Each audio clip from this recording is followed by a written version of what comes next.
今年的股市很好，尤其是 AI 相关的。我刚刚前面的这张图不是告诉大家，就是上游的算力基础建设供应链获利大爆发嘛。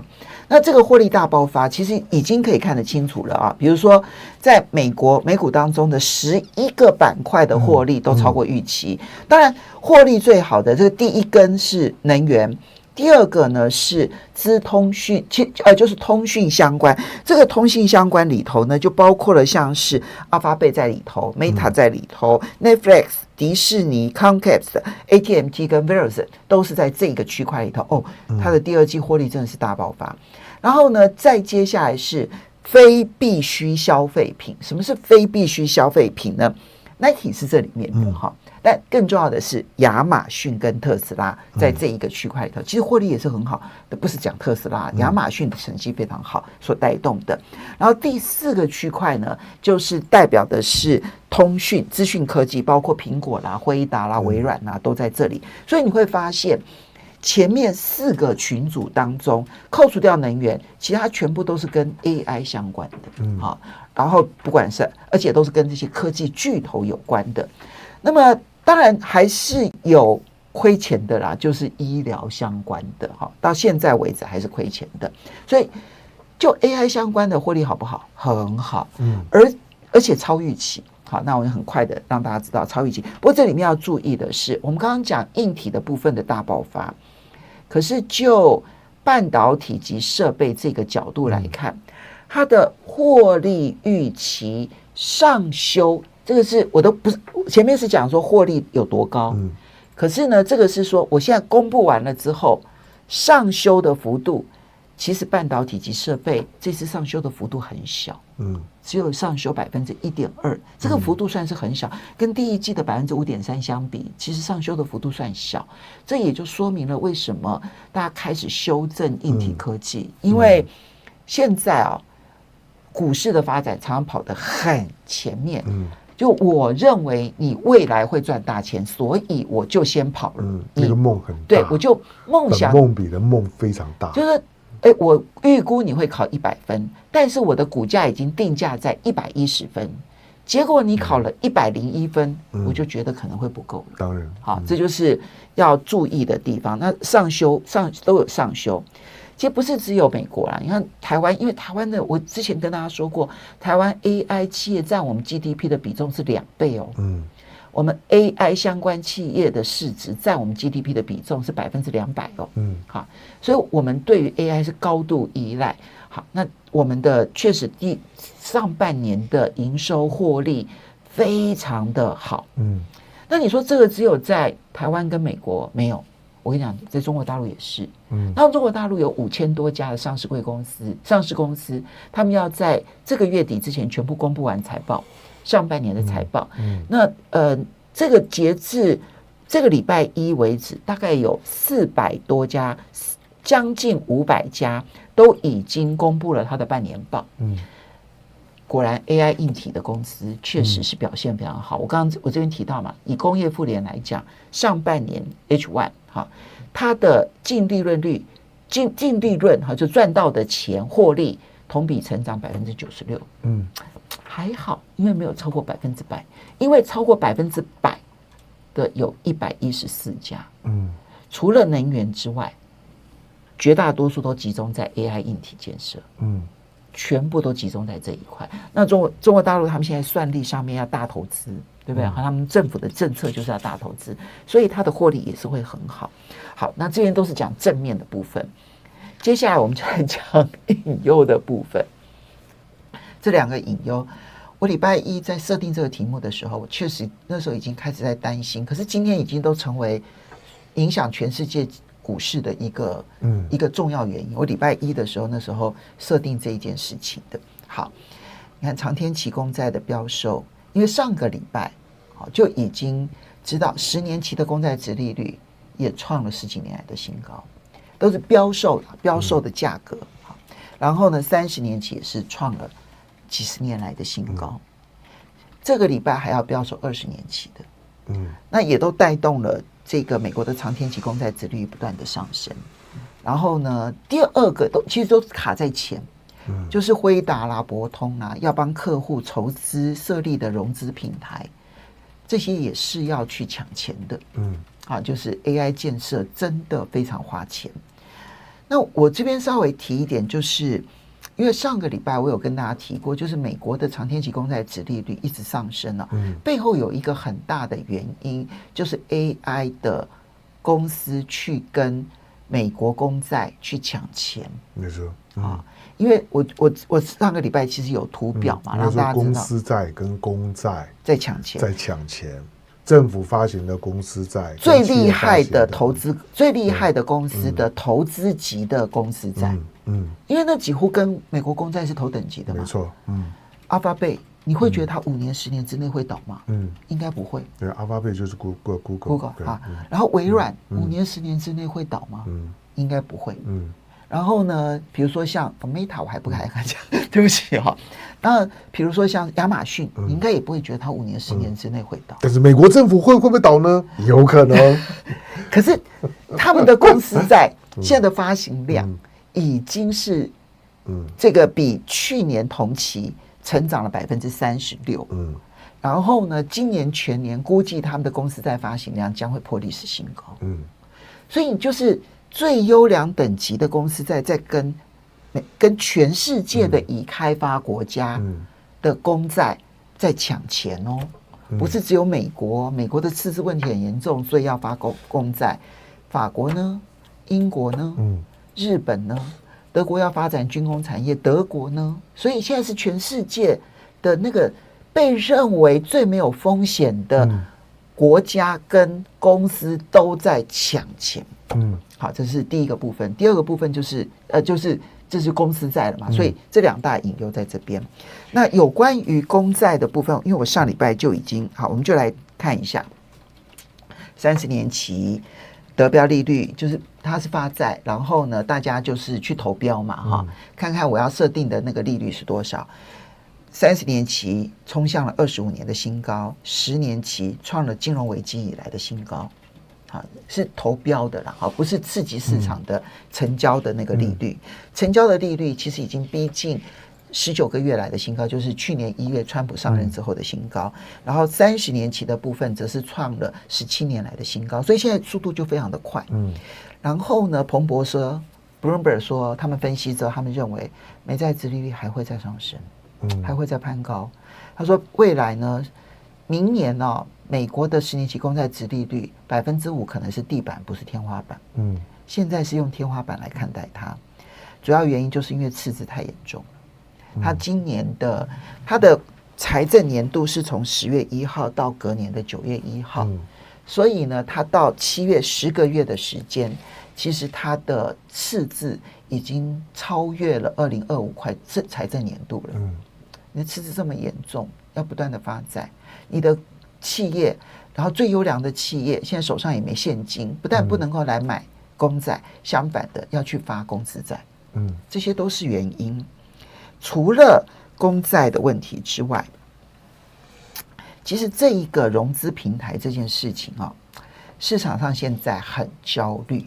特别是辉达在干的事。对，不只是辉达，其实博通之前就已经用这件事情了。那他们的做法是什么呢？中间这一个就是辉达啦、博通啦，他们设立一个担保贷款的算力平台。然后呢，请金融机构呢去提供资金给他们。对不对？然后呢，他们就把这些钱去借给这一些建造算力的公司，让他们去买 GPU， 让他们去建造算力。那最后呢，由他们的算力提供的租金啦、租金收入啦，或者我直接收费啦，然后作为我的付款，对不对？就还本金嘛，然后你就还给这个平台，这个平台就还给各个金融机构，当然是要付利息。好，现在的关键就在这边，就是你现在盖好的这一些算力中心它的算力价格会不会如你预期的，可以让你回本，而且还可以付利息？你的租金水准会，你的租金一定是跟算力搭在一起的嘛，你的算力价格会决定你的租金，所以算力价格最终能不能够让你的投入的资金能够回本，而且还利息，所以这整个循环这件事情会让全球都觉得紧张，就在于此。好，那么因为这里面有一个关键是算力所使用的 GPU 迭代的速度非常的快，可能不能够用10年，可能用3年，它的效益啊各方面，就新的 GPU 上来了，那个效益更好。所以我现在买很昂贵的 GPU， 它折旧我是用10年来折旧，可是我用10年来摊提它的这个成本，可是它可能3年就必须要汰换掉。如果发生这种状况，那我真的能够还得了款吗？好，这是问题。所以就有人说，关键点在于 GPU 的那个残值有多少。如果你的 GPU 3年后的残值还有60%，那这个贷款可以，我前面3年还了一部分，然后你这边残值还有60%，我一定你的抵押品可以还款嘛，对不对？好，但如果你的残值最后会归零，可是你3年只有还了大概20%、30%、40%，那怎么办？好，就关心这个。这个美国的白宫的科技顾问讲得更狠，它叫做暗 GPU。什么叫做暗 GPU？它是用网络的思考来思考这件事情。因为网络时代的时候呢，最夯的公司扮演现在辉达这个角色的叫做思科，Cisco， 它就专门建光纤的嘛，生产光纤的嘛，哈。那大家要做网络，是不是都必须要铺设光纤？所以那时候一堆的那个投资都是在铺设光纤。但最后呢，那生产光纤是要钱啊，但现在你去跟思科买任何的这一些相关的这些网络的一些相关的设备，都是要花钱，没错哈。可是光纤使用本身其实是不用钱哦，怎么办？如果万一它，所以他们就称之为叫做暗光纤，好，那万一出现了暗 GPU， 它意思就是说，如果最后的算力使用费等于0的话，万一会出现这种状况吗？好，但我讲了说，这个是最极端的，所以它有2个阶段，一个是说你的残值不足以还款，啊，你这个抵押品剩下来的价值，就好像我房屋折旧，我假设我这个房屋借的时候是1000万，但是我现在折旧之后的结果，我现在房子因为跌价了，只剩下30万，我借100万，然后结果它只剩下30万了。那我跟银行借款有70万，那我干脆就丢给银行了，它就变呆账了，对不对？好，有点累，这是残值的部分。现在这个萨克斯是认为说，万一它出现了0呢？万一，我觉得几率不大。对呀，我真心认为，我就这边讲，我真心认为其实几率不大。我比较认为它还是石油，它价格会跌，可是不会到0。可是我也不能说这种几率是0，所以我们必须要有这种意识。因此，我这边这个就是提供给大家做参考哈。3大指标去观察，一个观察是美国10年期公债殖利率如果高于5%，很大的风险，可能要修正个8%到10%。那现在是4.71%，好，这个就是一个。第二个部分是美国的 AAA 投资等级债券有效殖利率，它的溢价率快速上升。什么叫做有效殖利率？就是他们平均需要用多少钱才能借到钱，对不对？好，用多少的利率才能借到钱？这个利率一定会比美国公债殖利率高。那它的殖利率比美国公债殖利率高的那一个数字，如果快速上升，代表这一些公司要借钱要花更多的利息，人家才愿意借钱给他，那就是很大的风险了。好，那第二个部分是 AI 这些相关公司，我刚刚不是讲说上游都在大爆发吗？如果它的利润率、边际利润率开始从高点滑落，这句话是什么意思？是说我现在毛利率是60%，我现在毛利率冲到了90%，你是不是就会觉得我很棒？当然，对不对啊？赚更多了。万一我从90%降到80%，我还是赚很多啊。对。但问题是从90%掉下来，就不如预期，那就要小心注意了。所以不是说它不赚钱你才要去担心它，而是它的边际利润率开始往下的时候就要担心它了。第三个是算力价格现在已经在下滑嘛，但是它还在颠簸当中，它万一大幅度的下滑，到绝大多数公司提供算力的公司都会入不敷出的时候，就会是极大的风险。那我认为现在最值得观察的是10年期公债，以及公司债，好，就是 AA 等级的公司债，这2个现在是最关键，其他的部分目前还不是立即要去担心的，但我就提供在前面。